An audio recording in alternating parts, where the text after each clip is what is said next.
I am the original T. Not about drama, let's get ourselves free. I am the original T. I'll tell you some stories, we'll look for that key. I am the original T. Let's talk about life, it's as fast as the sea. I am the original T. Let's all find a path, we'll live it and let it be.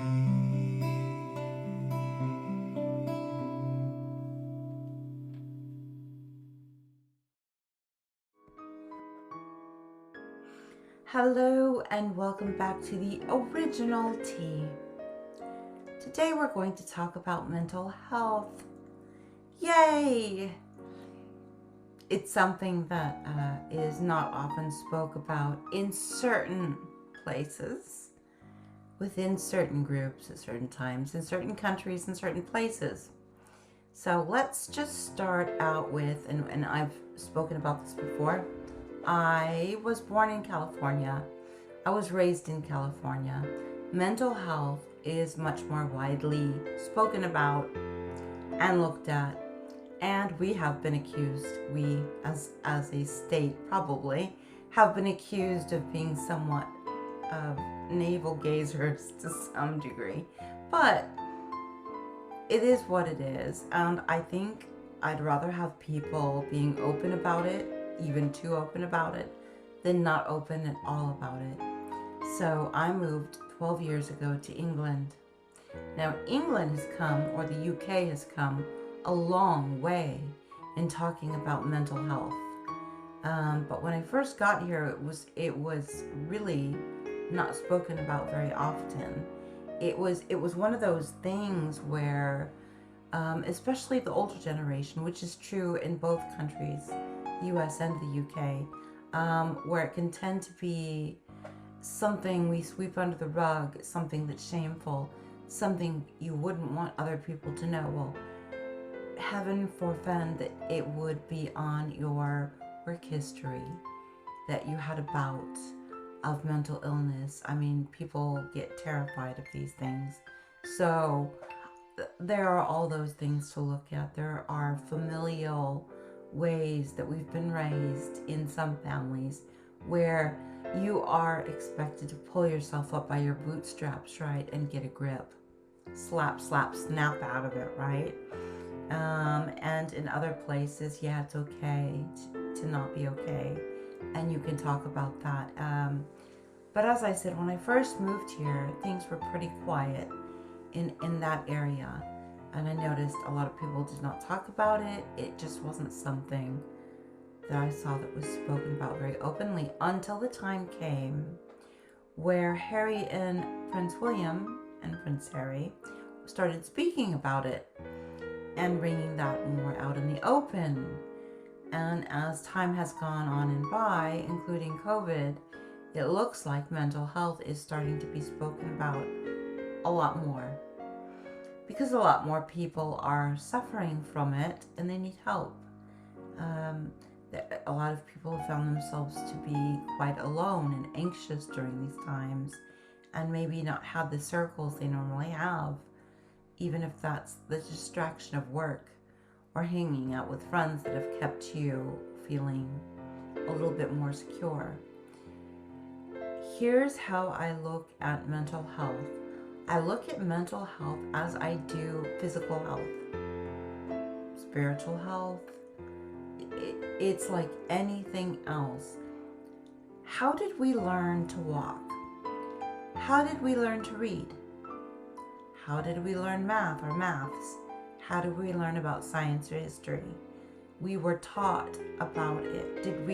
Were we born knowing all of these things? Of course we weren't. We were taught, and that came from what I'd like to call a toolbox, handed to us by who? By our teachers. Our teachers could have been our parents, our family, friends. They could have been lecturers, books, whatever it is. Those are pieces and parts out of our toolbox. Mental health is the same way. If you find yourself anxious, if you find yourself depressed, you're not sleeping well, you're not eating right, you're feeling all sorts of funny ways, and you don't know what to do, and you're ashamed, and you think, I really need to get over this.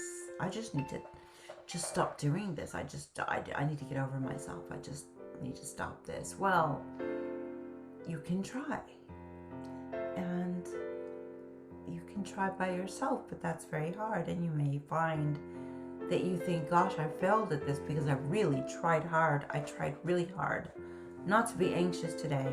I tried to get out of the house today. I tried to focus at work today, but I failed. Why am I failing when I'm an intelligent person? I've been able to think my way out of all sorts of things. And that is because it is a tool that you have not yet received. And you don't have the information yet. But somebody does. Somebody has the information out there. And you are capable of learning that information. Now, if you're at the state right now where you are extremely anxiety ridden and you don't feel okay, and you are maybe not even wanting to live, then you're in crisis mode. And if that's the case, I am going to leave some phone numbers for both countries down in the description. Okay? There are even websites you can go to, so you don't have to talk to somebody on the phone. Because, God, when you're feeling that way, maybe you just want to chat, and just be anonymous. And you just want to make a start. You need to get a start. And there isn't anyone else for you to talk to, okay? So I'll make sure that is there for you. Many of us have been there. You won't be the only one. But in the wider picture, we're talking about people who are being plagued with these things that maybe they've never felt before. There are people out there who have studied the science behind anxiety, depression, OCD, all sorts of disorders. And they have information for us. They have tools for us.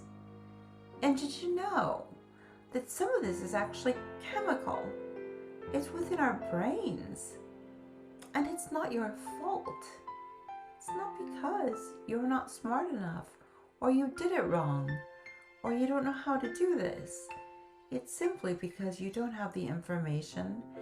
Your chemistry may be haywire. It may be that you simply do not have the information. You may have been raised in a family where you didn't get that information. So be it. That's life. We land where we land. And if you don't have that information can be obtained. And look back long days ago. I'll try to find out who said this. But change your mind, change your life, right? Think about this. Have you ever had a moment in your life where you were thinking this one way?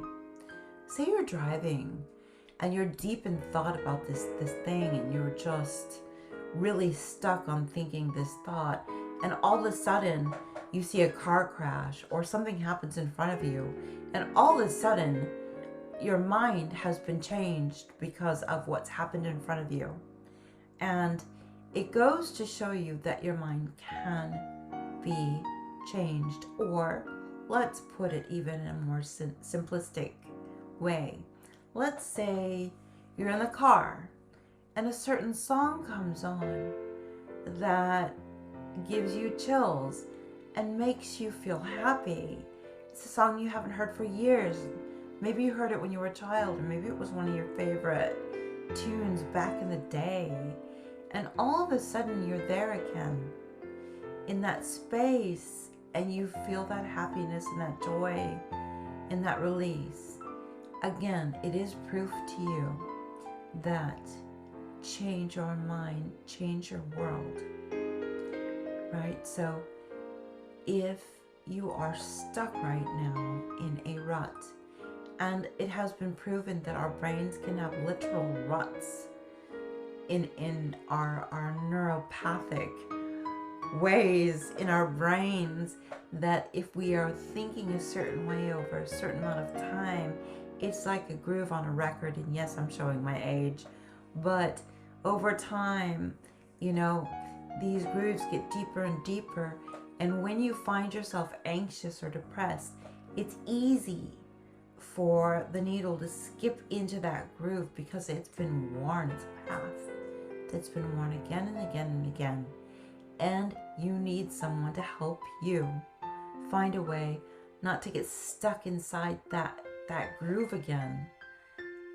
Find a way to take a different path. What tools can I use? What can I do personally for me? So this is why, yeah, you could read a book. Yeah, you could talk to your best friend. But you could also talk to someone who's studied this stuff, because they will ask you about yourself, who you are, what you've gone through, what your past looks like, what your present looks like. And they can kind of prescribe you a way of thinking now, and ways of actually doing things, exercises, real tangible things to do in those moments. It is not magic. It is life. It is a way of thinking. It's a way of changing the habitual ways that we talk to ourselves. And God knows we talk to ourselves in some really vicious ways. Tell me I'm wrong. Those of you that have gone through it, tell me you haven't sat there and said horrible things to yourself. Why should I even be alive? Look at me. Look at me compared to her or him. Look at my life compared to theirs. I bet they're happier. I bet they have a better life. Look at me. I'm a loser. I've not finished school. I've not done this. I've not done that. We will take our own fists and beat ourselves up, or we'll even take over from our ex-abusers and continue the abuse. And again, this is habitually done, and it gets to the point where you're not aware of it, but it's happening. And there is a way to get the hell out of it. How do I know? How would I know? Because I have been there. I've been there. There have been times where I have needed to take tablets, for example, and get talking therapy paired together, because I'd gotten myself into such a position where things were so dark I could not find the light. I tried. I did the best I could. And if you're not careful, you'll find yourself using other things as a substitute to make yourself feel better. And those things could be food. They could be alcohol. They could be gambling. They could be impulsivity. They could be lots of different things that may not be the healthiest for you. Have you ever passed somebody on the street who's out there living on the street with the signs? And maybe some of us have even said, well, what are they doing out there? They could not just get a job. Even a minimum wage job would pay more than what they're doing now. Well, a lot of those people are addicted. And why are they addicted? If you backtrack on a lot of those people, they've had mental illness, and they did not have the direction they needed at the time, and so they picked up the closest thing they could that would make themselves feel better at the time, and they did that thing again and again and again, because again and again and again they thought it made them feel better, and in that became and grew an addiction that became bigger than they were. So we are only human, and we're only human, and wow, we're human. So we are both weak and we are both powerful, and we're everything in between. We're 31 flavors and then some, right? So it is about looking up the help you need. That is exactly what it is. And that is a scientific fact, folks. So if somebody wants to tell you that psychology and therapy and all that stuff is a bunch of bullshit, that's just people who like to, go talk about themselves and stuff. That's just what they do over there in California, because that's, it's fun. No. There are people who will understand you and hear where you're coming from and want to help you. And it's not a forever thing. True therapy, for most of us, has a beginning, middle, and end. It should have a start and a finish to it. And you move through it. You have whatever your issue is. You talk about that. You take the steps that get you to the next place until you realize that your world is starting to change. And in that time, you have somebody to ride shotgun with you, someone to talk to, someone to say, I tried this, but this didn't work, or I had this feeling. Do you have any other ideas? And they will help you. They helped me. I've had times in my life where there's what's called situational anxiety and depression. And those are times where it is literally a situation that has gotten yourself into where you sit. There are other times where it's a chemical thing, and it could be hereditary even. I mean, you didn't ask for it. It just came with the package, and the package is you.